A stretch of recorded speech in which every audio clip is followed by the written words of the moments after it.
réseau Cogeco Média. Vous écoutez Le Québec maintenant.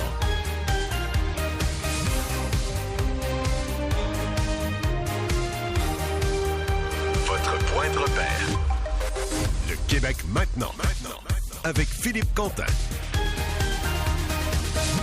La semaine dernière, le ministre de l'Éducation du Québec, Bernard Drinville, a ordonné la tenue d'une enquête sur 11 professeurs de l'école Bedford dans le quartier Côte-des-Neiges à Montréal. C'est une enquête qui a été commandée à la suite du travail d'enquête plutôt exceptionnel de notre journaliste Valérie Leboeuf. Au printemps 2023, Valérie a révélé l'existence d'un climat toxique et de pratiques douteuses de ce qu'on appelait un clan dominant de professeurs dans cette école où les élèves sont majoritairement allophones. Les témoignages étaient très, très lourds. Les gens ont requis l'anonymat pour raconter à Valérie ce qui se produisait à l'intérieur des murs. On notait de graves lacunes sur le plan pédagogique. On notait aussi l'application de vieux programmes d'enseignement de l'Afrique du Nord dans les années 70-80. Il y a des enseignants qui niaient les difficultés d'apprentissage des élèves. Ils qualifiaient plutôt ces enfants-là de paresseux ou de capricieux. Bref, c'était vraiment un portrait sans complaisance de cette école où les problèmes étaient nombreux. Alors bien sûr, à l'époque, le Centre des services scolaires de Montréal avait été interpellé et sa directrice générale, Isabelle Gélina, avait tout fait dans une entrevue à l'émission de Patrick Lagacé à l'époque là, pour minimiser ces accusations-là. Alors, le dossier a refait surface au cours des derniers jours. On le sait, excellent papier de Patrick ce matin dans la presse. Et Marois Risky est députée libérale. Elle suit ce dossier depuis très longtemps. Madame Risky, bonjour. Bonjour, M. Quentin. Madame Risky, vendredi, à la suite du dépôt du rapport, j'ai réalisé une entrevue avec Isabelle Gélina, là, qui, je le disais, était directrice générale du Centre des services scolaires de Montréal. J'aimerais qu'on en écoute ensemble un court extrait. Est-ce que vous vous sentez un peu désavoué à travers ce rapport-là? Pas du tout, parce que je trouve que c'est un travail très intéressant qu'on a fait avec le ministère à partir là, des interventions de Mme Leboeuf, qu'on remercie, parce qu'effectivement, ça met en lumière d'autres choses. Et dès que ça a été mis en lumière, nous, on a commencé à travailler tout de suite avec le ministère. Fait que non, c'est pas un désaveu, je vous dirais au contraire. Je pense que des gens veulent venir nous donner un coup de main pour régler cette problématique-là. Alors, Mme Risky, pour vous, est-ce que c'est un désaveu envers Mme Gélina et le Centre des services scolaires de Montréal, ce rapport? Par les enfants qui, là-dedans, depuis au moins 2021, la situation était connue et aucun adulte, entre guillemets, responsable a cru bon que c'était le temps de faire un arrêt d'agir et de protéger les enfants. Je m'explique là-dessus, M. Quentin. Quand j'ai écouté ce matin Mme Gélina dire qu'elle n'était pas au courant, elle avait en sa possession un rapport qui a été commandé par le Centre de services scolaires de Montréal ainsi que la direction de l'école, où est-ce qu'un professionnel, un psychologue est allé à la rencontre de plus de 50 membres de l'école Bedford. Le rapport a été tabletté au Centre de services scolaires et c'est Valérie Leboeuf qui a obtenu copie de ce rapport-là et qui a fait des entrevues avec plus d'une quinzaine d'enseignants et membres du personnel scolaire de Bedford. Et à l'époque, Mme Gélina, je m'en rappelle très bien pour l'avoir parlé avec elle niait. Pire, M. Quentin. Moi, je me suis levée en chambre tout de suite après l'intervention de Valérie Leboeuf. Donc là, il faut situer, parce que la chronologie des événements est importante ici. Le rapport date de 2021. Mme Gélina rentre en poste en 2022, mais le climat persiste à ce moment-là, toxique. En 2023, Valérie Leboeuf a encore des témoignages que le climat est toxique, malgré un rapport accablant sur la situation à Bedford. Moi, je me lève en chambre dans la semaine du 23 mai. Le 26 mai, la direction des communications m'envoie un immense courriel en mettant en copie conforme des collègues à moi, en disant dans le courriel que je propage des préjugés, qu'un décalage entre les informations transmises et la réalité, et que des élèves ont exprimé leur peur que l'école soit fermée et que, et je cite curieusement, la voiture de la directrice a été vandalisée hier dans le stationnement de l'école, soit, fermeture de parenthèses, soit après mes interventions en chambre et mes entrevues avec Patrick Lagacé au Cogeco à ce moment-là. J'ai trouvé ça fort de café et à la fin, en conclusion, nous expliquons mal votre acharnement sur l'école Bedford. Surtout que les termine, on veut faire rétablir les faits afin que vous, Mme Risky, puissiez exercer votre rôle de parlementaire en toute connaissance de cause. En gros, M. Quentin, ils mettent mes collègues en copie conforme, tentent de m'intimider dans mon travail, et là, je les ai confrontés, la directrice générale ainsi que son équipe. Je dis, moi, j'ai un rôle à faire. Quand j'ai un rapport accablant, des témoignages qui sont graves et concordants, mon rôle comme élu, c'est de me lever pour ces enfants-là parce que vous autres, vous êtes restés assis. Si vous n'êtes pas content de mes interventions, bien, vous irez rétablir les faits. Mais en attendant, il n'en demeure pas moins que vous avez la responsabilité comme directrice générale de demander une enquête sur l'affaire Bedford. Madame Gélinas a repoussé une rencontre entre elle et moi. Finalement, on a eu la rencontre le 5 juillet à mon bureau de comté à Ville-Saint-Laurent. Je lui ai demandé au moins 10 fois, M. Quentin, pourquoi vous, depuis que vous avez le rapport de l'école Bedford, vous dites que vous n'avez pas de plainte, mais il y a quand même eu des plaintes si on a un rapport sur un climat toxique. Il doit y avoir eu des plaintes quelque part, là. Vous avez ce rapport-là. Pourquoi que vous, Mme Gélinas, vous n'allez pas au fond des choses, pourquoi vous ne demandez pas une enquête là-dessus? Elle me répond, ça a changé. On n'est plus là, Mme Risky. On est rendu ailleurs. Ça s'est beaucoup, beaucoup amélioré chez Mme Gélinas. C'est pas l'information que j'ai. Jusqu'à tout récemment, on me dit qu'au contraire, la conclusion principale du rapport à l'effet qu'il faut démanteler le noyau dur n'a pas été respectée. Ils sont encore en place et ceux qui ont osé dénoncer, c'est eux qui ont été mutés dans d'autres écoles. Madame Risky, pourquoi, à votre avis, Isabelle Gélinas a tenu ce discours-là pendant aussi longtemps? Sincèrement, là, c'est de l'aveuglement volontaire. Et ce qui me dépasse dans tout ça, c'est quand elle ose dire qu'il n'y a pas eu de plainte. Monsieur Quentin, j'ai posé à Mme Gélinas, vous me dites qu'il n'y a pas de plainte. Savez-vous combien il y a eu d'enquêtes professionnelles sur un climat toxique au Centre de services scolaires de Montréal? Elle me répond, ben non, il y en a plein. Je dis non, dans les dernières années, il y en a eu 2. C'est tellement rare de faire une enquête externe par une firme spécialisée en matière de gestion des relations de travail. C'est très rare. Il n'y en a eu que 2.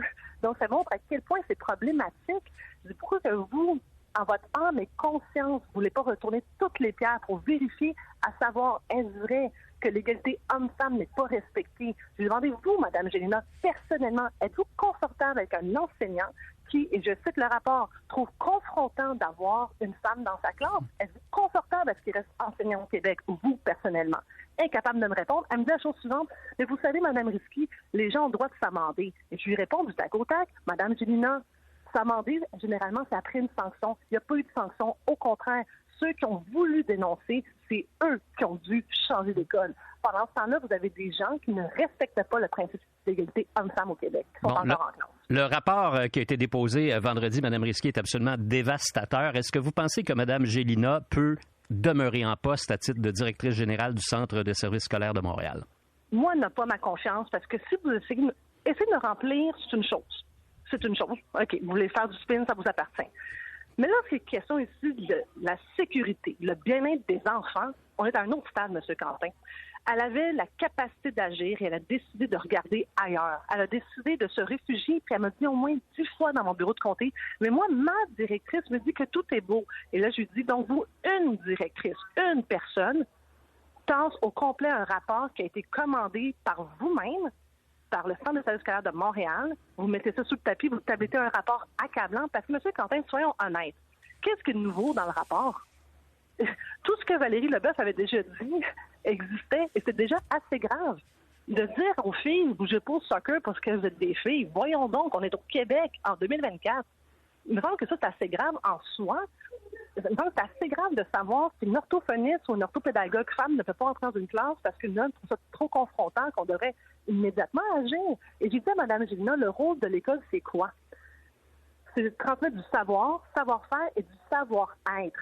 Imaginez le savoir-être qu'on a retransmis à l'école Bedford. Madame Risky, est-ce que c'est suffisant l'enquête qui a été commandée sur les 11 professeurs ou le gouvernement devrait aller encore plus loin? Moi, je demande la suspension des 11 enseignants qui sont encore présents. Suspension, évidemment, avec ça, le temps de terminer l'enquête. Si l'égalité homme-femme n'a pas été respectée et que ces gens-là ne veulent pas comprendre, malheureusement, leurs places ne sont dans aucune des écoles du Québec. C'est non négociable. C'est non négociable aussi. L'obscurantisme, on n'en veut pas dans nos écoles. Et là-dessus, je vais être très, très claire.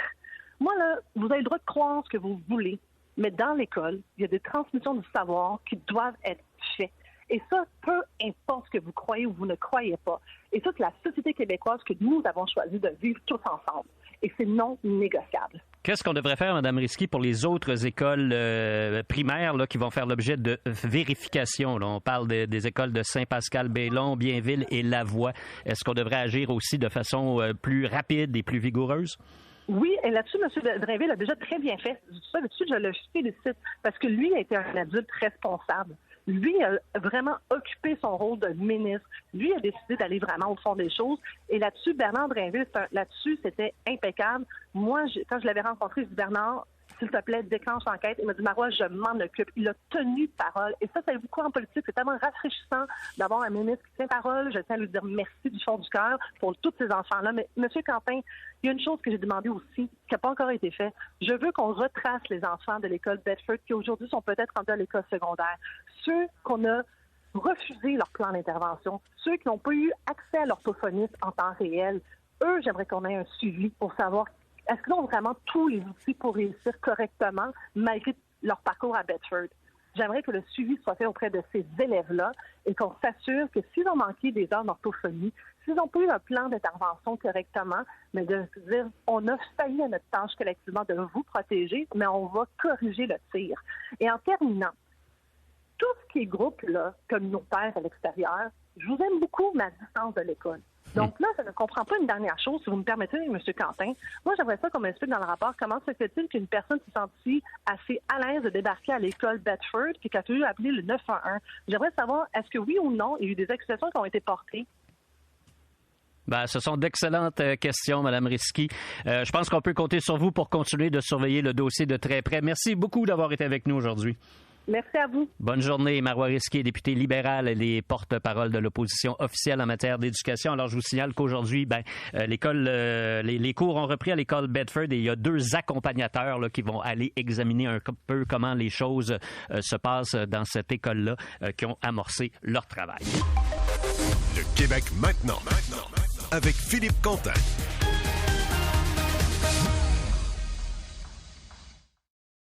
Au réseau Cogeco Média. Vous écoutez Le Québec maintenant avec Philippe Quentin. Il y a un sondage léger super intéressant dans les médias de Québécois ce matin. On apprend beaucoup de choses, là, notamment que 42% des Québécois ont recours à des soins de santé au privé, là, des soins qui ne sont pas couverts par la Régie d'assurance maladie du Québec. Et ça, tenez-vous bien, c'est une hausse de 17% par rapport à 2019. Alors, on a l'impression à quelque part qu'on est en train de prendre un virage en douceur, sans trop s'en rendre compte, vers le privé en santé. Et il y aurait peut-être une raison à ça là, qui est assez évidente, c'est qu'on a posé la question aux gens, les sondeurs de Léger ont demandé, avez-vous l'impression que l'accès aux soins de santé au Québec est meilleur, pareil ou pire qu'il y a 5 ans? Donc, comment c'est l'accès aux soins de santé? Il y a 56% des gens qui disent c'est pire qu'il y a 5 ans, 32% qui disent que c'est pareil et à peine 5% qui disent que c'est mieux. Alors, donc, c'est un verdict, comme l'écrit le journaliste du Journal de Montréal, Patrick Belrose, c'est un verdict pas mal sans appel.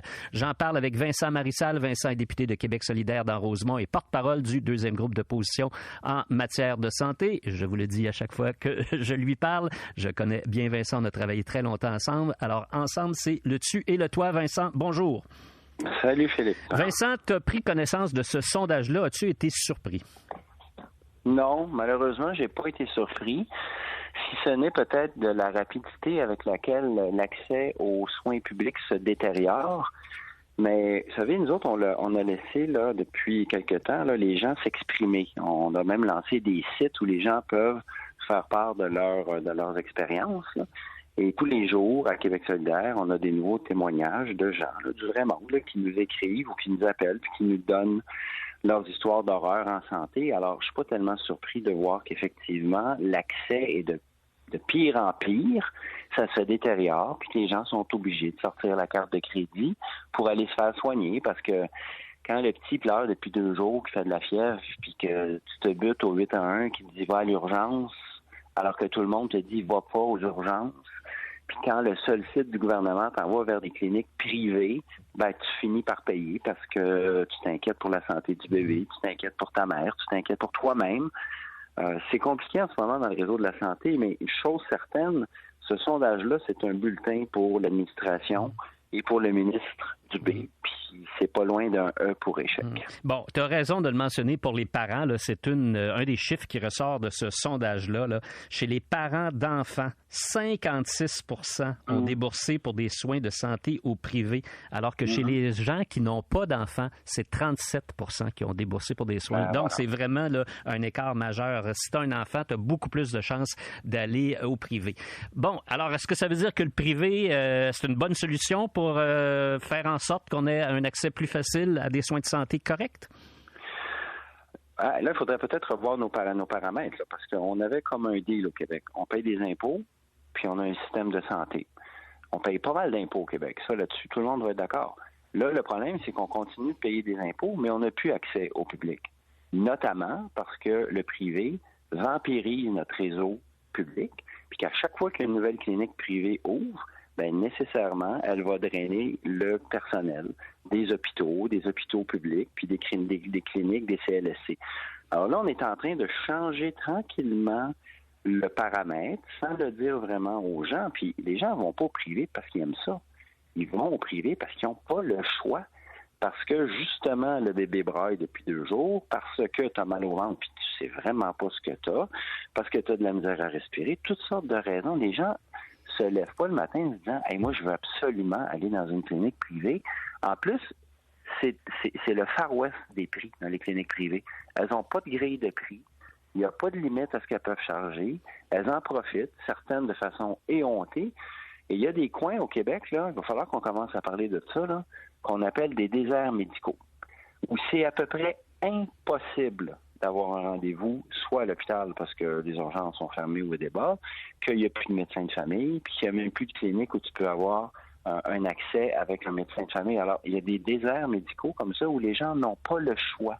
S'ils veulent être vus, il faut qu'ils payent. Bon, il y a des gens qui pensent que c'est peut-être une solution correcte. Un petit peu plus tôt aujourd'hui sur nos ondes, dans l'émission de Luc Ferrandez et Nathalie Normando, Éric Duhem, chef du Parti conservateur, s'est prononcé sur cette question-là. Vincent, je t'invite à écouter sa réponse. L'important, l'État, c'est qu'il soit l'assureur, c'est-à-dire que tout le monde puisse avoir accès à des soins. C'est ça l'essentiel. La base de la philosophie de notre modèle de santé, c'est pas que le gouvernement contrôle tout, c'est que le gouvernement s'assure que tout le monde a accès à des soins gratuitement, puis que c'est pas l'argent qui discrimine pour les soins de santé. Et on peut garder le rôle de l'État comme un assureur public, mais s'assurer que les services, s'ils sont moins chers, s'ils sont plus rapides au privé, qu'on puisse les subventionner. Qu'est-ce que tu en penses? Oh là là, par quoi je commence? Que les services soient moins chers. Qui a dit que le service est moins cher, que les contrats sont moins chers avec le privé? Généralement, c'est plutôt le contraire, parce que ces entreprises-là font du profit.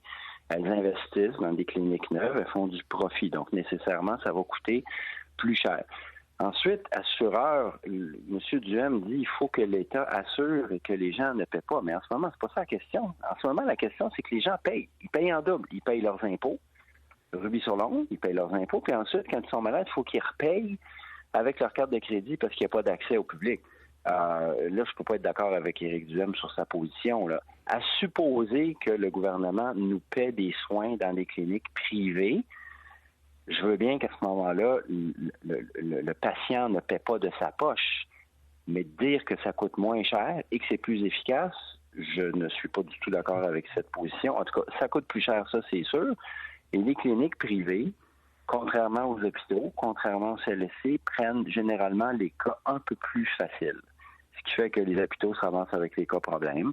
Puis c'est comme ça qu'on favorise une médecine à 2 vitesses pour les riches. Bon, et là, un des problèmes, selon ce que je vois, moi, dans le sondage, Vincent, là, c'est les jeunes. Les jeunes ont pris l'habitude ou prennent peu à peu l'habitude d'aller au privé. Regarde dans notre messagerie texte, là, il y a beaucoup de réactions à tes propos.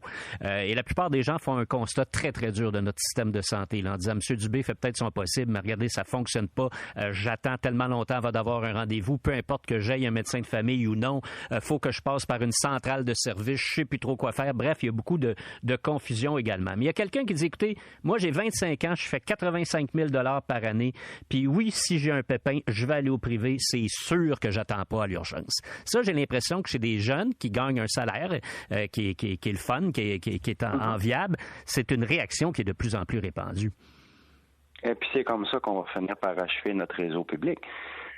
Ce jeune-là qui fait 85 000 $ par année, là, il paye 50 % d'impôts. Puis il en paye des impôts. Il devrait avoir le même service que ses parents ont eue quand on a construit le système public. J'en fais pas un dogme, là. C'est pas une lubie pour moi, c'est qu'on en a un système qu'on est en train de laisser se désagréger sous prétexte que c'est plus efficace au privé. C'est sûr que le privé est en train de vider le réseau public du personnel. Trouvez-moi une seule clinique privée au Québec qui manque de personnel. Ça arrive pas. Ils ont même des listes d'attente pour engager du monde, alors qu'on a de la misère à faire fonctionner les hôpitaux, les plus gros hôpitaux, notamment de Montréal, comme la Chamère, parce qu'on n'a pas assez de personnel.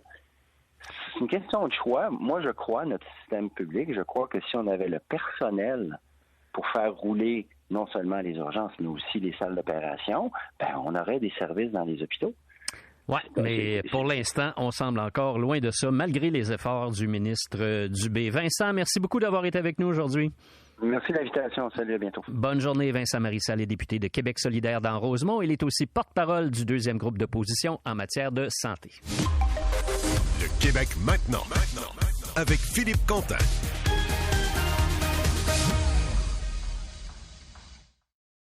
Au réseau Cogeco Média.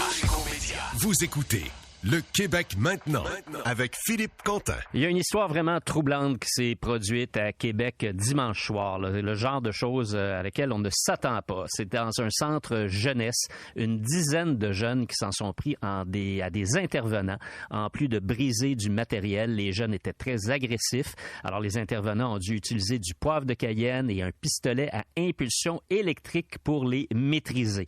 C'est du jamais vu selon le président du syndicat des professionnels et des techniciens de la santé et des services sociaux de la CSN, qui a lui-même déjà été un intervenant. Il s'agit de Ian Boily. Yann Boily. Yann, est-ce qu'on dit Yann ou Ian, M. Boily? On dit Yann Boily. Yann Boily. Alors, M. Boily, dites-moi, qu'est-ce qui s'est produit exactement dimanche soir? Bon, en fait, là, on parle d'une situation qui s'est produite dans les deux unités sécuritaires du centre de réadaptation, le Gouvernail. L'information qu'on a, c'est que l'émeute se serait déroulée sur les deux unités qui sont là, à vocation sécuritaire au centre de réadaptation. Il y aurait là, un agent d'intervention qui aurait été blessé, mais au niveau là, des éducatrices, des intervenants comme tels, il n'y a pas eu de blessés. Mais bon, il y a eu traumatisme assurément psychologique là, pour certaines. Monsieur Boily, qu'est-ce qui a produit cette quasi-émeute? Ben, c'est sûr que c'est difficile à dire. Je vous dirais, en ce moment, là, l'enquête est toujours en cours là, avec le CIUS de la capitale nationale pour voir un peu qu'est-ce qui a amené tout ça, qu'est-ce qui a permis ça également. Parce qu'il faut dire que le personnel en place était en quantité habituelle. On avait, par contre, c'est sûr que comme c'était un week-end là, férié, c'est sûr qu'on avait du personnel remplaçant plutôt que le personnel régulier des unités. C'est sûr que ça facilite un peu là, pour les jeunes là, peut-être les occasions de créer de créer une émeute comme ça, mais en toute transparence, une émeute comme ça, j'ai jamais vu ça. En tout cas, dans les 20 dernières années à Québec, c'est jamais arrivé. Là. Et vous avez travaillé, là, vous avez été intervenant vous-même, là. Oui. Puis qu'est-ce que vous aviez vu de pire jusqu'à maintenant dans une situation qui pourrait être un peu apparentée à celle de dimanche? Ben, ça peut, tu sais, il peut avoir des fois, parce que là, ce qui était exceptionnel dimanche, c'est l'intervention des policiers. Parce que normalement, on a des agents d'intervention là, au centre jeunesse qui s'occupent de gérer les situations de violence. Là, quand c'est trop, quand exemple, il y a plusieurs jeunes impliqués, par exemple, ben là, le centre jeunesse va faire appel aux policiers. Mais là, 10 policiers, 10 voitures de patrouille avec 9 ou 10 jeunes d'impliqués, là, ça, c'est jamais arrivé. T'sais. Fait que normalement, il peut avoir un policier, exemple, 2 policiers qui viennent là, pour gérer une situation, pour calmer un peu des jeunes, mais là, de cette ampleur-là, c'est jamais arrivé. M. Boily, je voyais les images là, de l'intervention policière. Il y a eu des interventions et des arrestations assez musclées. Là. Oui, effectivement. Puis, vous disiez tantôt, voyons juste à l'ouverture avant qu'on se parle, quand vous disiez il y a eu l'utilisation, exemple, d'un fusil à impulsion électrique. Ça, c'est jamais arrivé. dans nos établissements, jamais. Bon, il y a beaucoup de gens qui observent la situation dans les centres jeunesse et on voit la dégradation des conditions de vie. Il y a eu énormément de reportages à ce sujet-là au cours des 2 dernières années, grosso modo. Ouais. Est-ce que vous pensez que ça a eu un impact sur les événements de dimanche soir? Ben, c'est possiblement, tu sais, puis j'ai envie de dire, c'est sûr que depuis les dernières années, avec la pénurie de main-d'œuvre, avec le feu roulant d'employés qui passent dans les unités de vie où les jeunes sont, c'est sûr qu'à un moment donné, quand le personnel n'est pas stable, ben, les gens qui sont en place, qui eux le sont, ben, se retrouvent toujours avec des nouveaux collègues un peu, tu sais, quotidiennement. Donc, ça insécurise le personnel en place, ça insécurise les jeunes aussi. Ça peut créer un climat, des fois, où la relation de confiance est moins installée. Donc, c'est sûr que ça crée, tu sais, ça fait une roue qui tourne, puis selon moi, c'est un peu un terreau fertile pour que ce genre de situation-là arrive plus facilement, du moins. Là. Bon, on le sait, là, c'est très difficile, la vie maintenant dans ces milieux-là. Vous venez de mentionner un bon nombre de ces problèmes-là. En prenant connaissance de cette analyse, on se dit, coudonc, c'est peut-être la première fois qu'on assiste à quelque chose d'aussi rude, d'aussi violent, mais c'est peut-être pas, malheureusement, la dernière fois. Bien, on espère, mais effectivement, comme vous dites, est-ce que cela se reproduira? Ben, c'était la première fois, donc on peut craindre qu'effectivement c'est possible. C'est sûr que là, on va travailler en collaboration avec le CIUS pour voir comment on peut prévenir ça.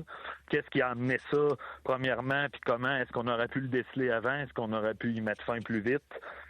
Il y a un paquet de questions à répondre, mais effectivement, ça laisse quand même une crainte qui est assurément présente aussi chez les employés qui travaillent là, dans ce centre de réadaptation-là, c'est certain. Bon, alors, comment ça va se passer à partir de maintenant? Là, les employés, vous le dites, seront craintifs. Les jeunes risquent d'être à cran un peu.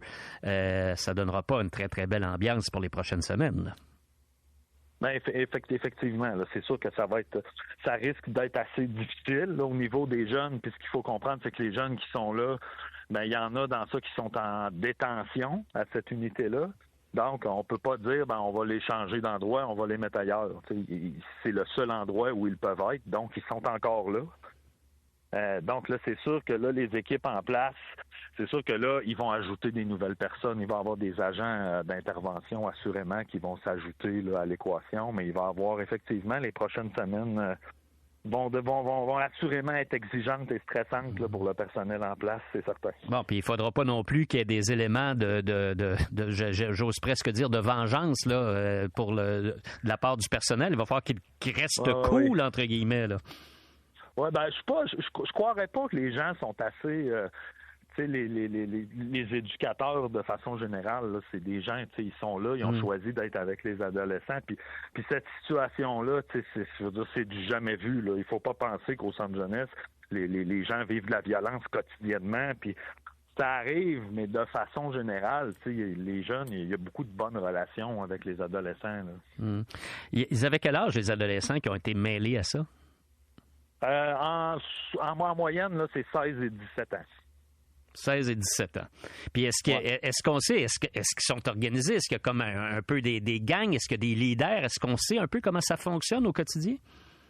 Ben, en ce moment, c'est sûr que dans la situation actuelle, c'est sûr que il y a des leaders de ça, c'est sûr. Puis c'était assurément planifié. Parce que tu sais, pour réussir à entraîner autant de jeunes avec eux, ça prend quand même une certaine planification. Est-ce que c'est quand même des groupes qui sont restreints? C'est des unités qui a 12 jeunes par unité. Fait qu'est-ce qu'il y a des gangs? Ben, il peut un peu avoir des fois des petites cliques au sein d'unités, mais de façon générale, la vie de groupe, c'est tout le monde ensemble. Mais c'est sûr que dans la situation actuelle, c'est sûr qu'il y a eu assurément une préparation à ça avant, et ça a dû être planifié que ça se déroulerait durant le soir où c'est tous des gens qui remplacent. Dites-moi, est-ce qu'il y a des membres du personnel que vous représentez là, à titre de président du syndicat qui ont refusé de travailler à partir de maintenant à cet endroit-là? Non, pas encore. Pas encore. Donc les gens sont prêts à retourner? Oui, ben pas tous, là. C'est ça, comme je vous dis, les gens qui étaient là, c'est principalement des gens qui remplaçaient. Donc, ils sont pas appelés à retourner là dans les prochains jours. Là, c'est le personnel régulier là, qui a pris en charge là, l'unité au retour là, du congé.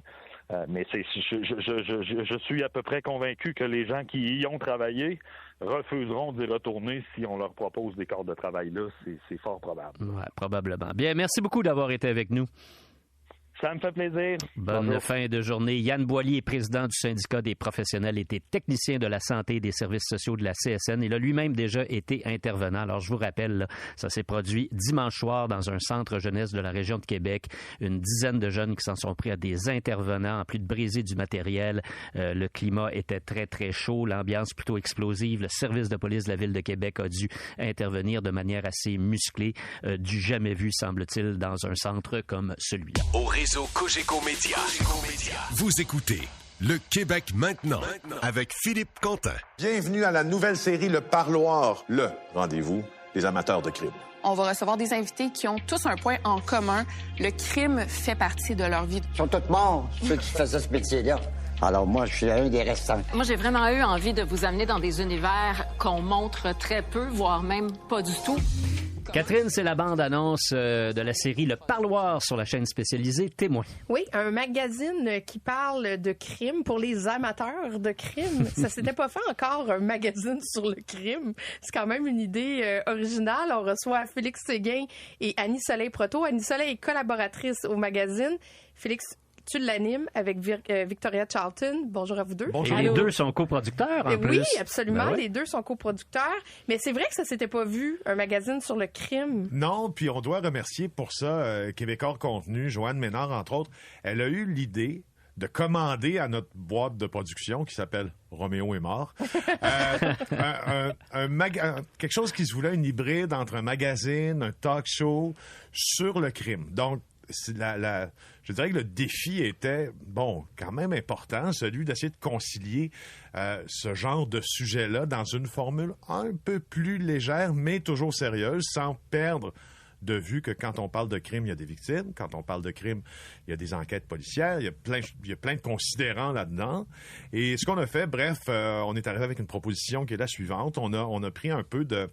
disons-le, de ce qui fonctionnait sur plein de plateformes de diffusion. On a décidé d'essayer de l'amalgamer sur 1 heure d'émission, donc 10 fois 1 heure, puis ma foi, on est bien content.